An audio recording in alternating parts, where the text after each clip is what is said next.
Patrick and the Great Molasses Explosion by Marjorie Stover. There once was a boy named Patrick McGonagall O'Brien. He had red hair and freckles, and he lived with his mama, his papa, and his 2-year-old sister Mary in the city of Boston. Now, if there's one thing in this wide world that Patrick had a fondness and craving for, it was molasses. He had molasses on his oatmeal for breakfast. He had molasses on his pancakes for lunch. For supper, he had Boston brown bread and baked beans sweetened with molasses. Still, Patrick had never had enough molasses to satisfy his craving. He was always trying to get another lick. When Mama filled the molasses pitcher from the tin pail, he was right there to run his finger along the edge and lick up the dribbles. One day, when Mama's back was turned, Patrick stuck his finger into the pitcher to sneak a lick. In his hurry, he tipped the pitcher over. Mama turned around just as the molasses poured out in a gooey brown puddle on the tablecloth. "Patrick McGonagall O'Brien, see what you've done," scolded Mama. The red bun of hair on the back of her head waggled from side to side.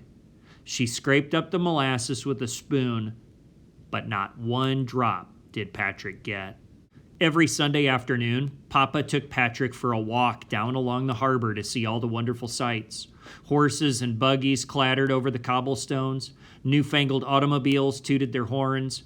Overhead, a train clacked along the raised tracks. In the harbor, they saw all kinds of boats, freighters, steamboats, tugboats, and sailboats. Together, they stood on a freight-loading platform where Papa worked on weekdays. Patrick liked to brag that Papa could load and unload boxes and barrels as fast as the fastest man there, and maybe a wee bit faster. They always stopped in the stable to see the big Belgian workhorses that pulled the heavy freight wagons. Now and then Patrick slipped a sugar lump to one of the horses.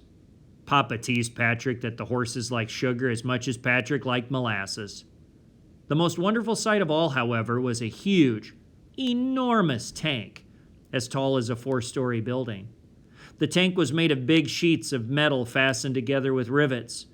Patrick could see the large, round heads of the rivets pounded in neat rows along the seams. Painted in big letters on the round sides of the tank were the words, "Purity Distilling Company." This giant tank was filled with molasses. Papa had said so. The very thought of so much molasses made Patrick's mouth water.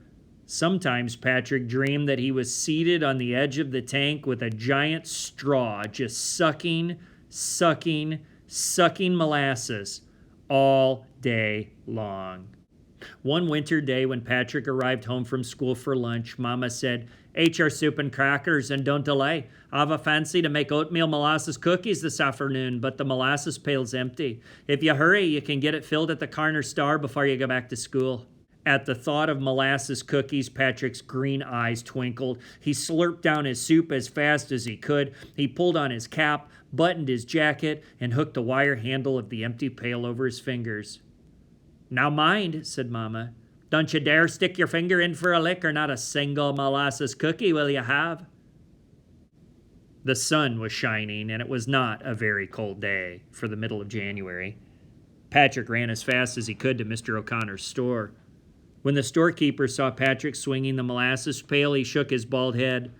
"Sorry I am to disappoint you, lad, but the molasses barrel's empty. I'm getting a new barrel this afternoon. Come back after school and I'll fill your pail." Patrick walked slowly out of the store. His mouth was watering for molasses cookies hot from the oven. Then he had an idea. A few blocks farther on was another store, a bigger store. He'd never gone there by himself, but he and Papa often passed it on their Sunday walks. The store was near the corner where they turned onto Commercial Street. He did not have time to go home and ask Mama, but Patrick was sure he could get the molasses and not be late for school. Holding tight to the wire handle, Patrick ran lickety-split. He ran so hard that when he reached the store, he stopped on the doorstep to catch his breath. At that very moment, a heavy, rumbling sound filled the air. Bang! Bang! Bang! Boom! Boom! Whoosh! Patrick rushed to the corner. What he saw made his eyes bulge. A great, towering wave of smooth, shiny brown rolled toward him. It was Molasses. The Purity Distilling Company's huge, enormous tank had exploded. People covered with molasses ran in all directions. People with their feet stuck fast screamed for help.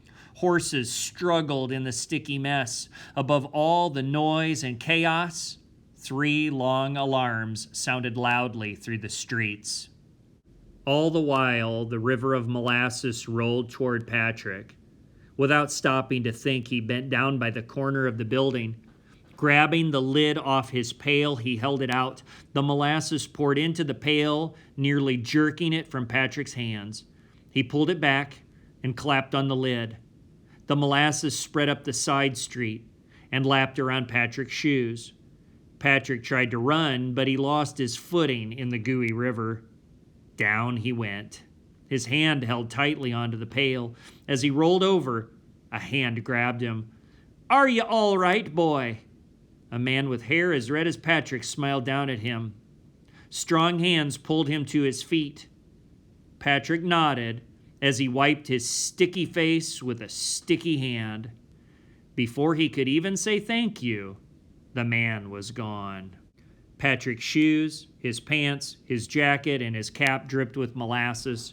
Patrick stamped off stick, unstick, stick, unstick.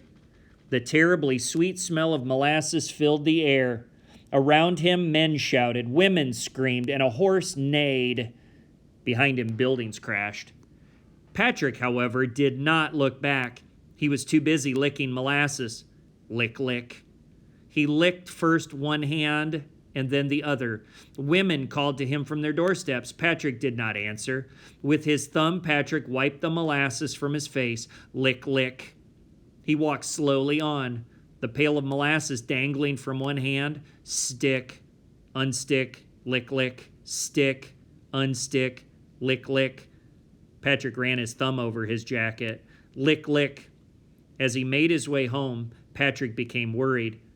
Not only would Mama think he had taken a lick, but he was going to be late for school. Patrick knew he was in big trouble. As Patrick started up the back walk, the kitchen door flew open. Mama stared at him. "Patrick McGonagall O'Brien, what have you done to yourself?" I fell in the molasses, Mama." He gave his fingers a quick lick. "What do you mean, fell in the molasses? You look as if you climbed into Mr. O'Connor's barrel and licked it clean." The red bun on Mama's head waggled back and forth. Patrick shook his head. "Mr. O'Connor's barrel was empty, so I ran to the store near the corner of Commercial Street, and then I heard a terrible noise. Bang, bang, bang, bang, boom, boom, whoosh!" And Patrick waved a sticky fist in the air. "I ran to look. What do you think? The Purity Distilling Company's great big tank of molasses had popped open. The molasses rolled down the street right at me. I filled my pail and came home as fast as I could." Mama's face turned bright red. "Patrick McGonagall O'Brien, 'tis bad enough you're covered with molasses and late for school. Now you make matters worse by telling the silliest lie I ever heard." "It's true, Mama, every word," cried Patrick. "I held out my bucket and filled it in the molasses river. If I hadn't fallen down." Mama grabbed him by the ear. "I never saw such a sticky mess nor heard such a tall tale. Come along, and not another word out of ya." "But Mama," Patrick cried. "Patrick, I'll hear no more stories, and I don't want you waking little Mary. I've had my hands full already with your sister bumping her head and crying enough tears to make a flood." "But Mama, there was a flood, a molasses flood." "Patrick!" Patrick sat in the big wash tub in the middle of the kitchen floor. Every Saturday night he took his bath in it. This was not Saturday, but he was having a bath. Mama's hands were not very gentle as she washed his hair and his neck and ears. "My goodness, there's even molasses on the back of your head. How did you ever get into such a sticky mess?" Patrick tried again. "'Tis like I told you, the big tank of molasses over by Commercial Street." Mama's eyes flashed like green lightning. "No more of that," she scolded and rubbed him dry with a rough towel. She handed him his nightshirt. "It's into bed with you, and there you'll stay until you're ready to tell the truth." Patrick opened his mouth and then shut it again. Mama was angrier than he'd ever seen before, angrier than the day he spilled the molasses pitcher on the table. Patrick shook his head. He had told the truth, and she wouldn't believe him. Sadly, he crawled into bed. Mind when you're ready to tell what really happened, you can come out, said Mama as she closed the door. Patrick pulled the covers up tight. He felt terrible. What could he say? He shut his eyes to think better. Soon he was fast asleep. When Patrick awoke, he could smell supper cooking. He was hungry. But Mama had said. He rubbed his red hair. He would try again. He would start at the beginning and explain very slowly the way his teacher did. Patrick slid out of bed and tiptoed into the kitchen. Mama was sitting at the table, feeding Mary her porridge. Patrick stared at his sister. She had a bump on her forehead half the size of a hen's egg. Mama looked at him sternly. Are you ready to tell me what really happened? She asked. Patrick swallowed hard and nodded. I took the molasses pail and went to Mr. O'Connor's store just like you told me to do, Mama. But Mr. O'Connor's molasses barrel was empty. He took a deep breath. So I ran as fast as I could to the store near the corner of Commercial Street. I was sure I could fill my pail and not be late for school, only... Patrick shook his head. He suddenly realized that if he had not seen that flood of molasses, he would not have believed it himself. Only what? Insisted Mama. Patrick looked hard at his mother. Mama, what would make a great big tank like that pop open? Mama shook her head. It couldn't. That's why your story's so silly. But if it did, Patrick continued, think of what an awful mess it would make. Horses and people would get stuck in the molasses. Patrick, stop pretending and tell me how you got in such a mess. Papa will be home soon and... Papa? I forgot about Papa.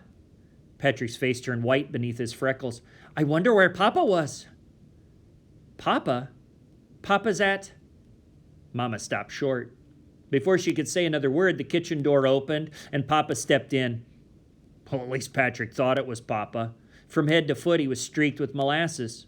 His face and hands were copper-colored, and his black hair and his clothes were all sticky.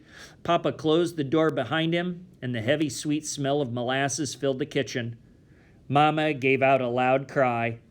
Papa stood there trying to wipe a sticky hand on his sticky trousers. Did you hear what happened? He asked. Mama just stared as if she could not believe her eyes. The Purity Distilling Company tank exploded, said Papa, and the tank was filled to the very top. 2,360,000 gallons of molasses poured out over the people, the buildings, and the streets. Mama gasped, and her green eyes opened wider. I was sitting on the loading dock eating my lunch, Papa went on, and all of a sudden I heard this terrible rumbling, and shots that sounded like a giant machine gun were being fired. Only it wasn't a gun. The rivets that hold the molasses tank together popped off like buttons of me jacket. The next thing I knew, one side of the tank had blown clear into the north side park. 14,000 tons of molasses poured out, covering everything in its path. People, horses, wagons, cars, buildings, and even a piece of the raised train track. Patrick looked at Mama. Would she tell Papa she didn't believe him and send him to bed? No. Mama was speechless. Papa stuck out a sticky shoe. Have you ever tried walking through molasses? It flowed into buildings and flooded basements. I worked all afternoon helping people and horses get unstuck. People from all over the city helped. Papa rubbed a sticky ear. It's a wonder you didn't hear the explosion way up here. Mama shook her head weakly. Oh, dear. That must have been when Mary bumped her head. She set up such a howl. Mama looked from Papa to Patrick. To think I wouldn't believe? Oh, Patrick, me boy, if you like, you can pour molasses all over your supper tonight. Patrick drew a deep breath. The heavy smell of molasses filled his nose with a sickening sweetness. His tummy felt strange. Thank you, Mama, but for once, I've had all the molasses I want.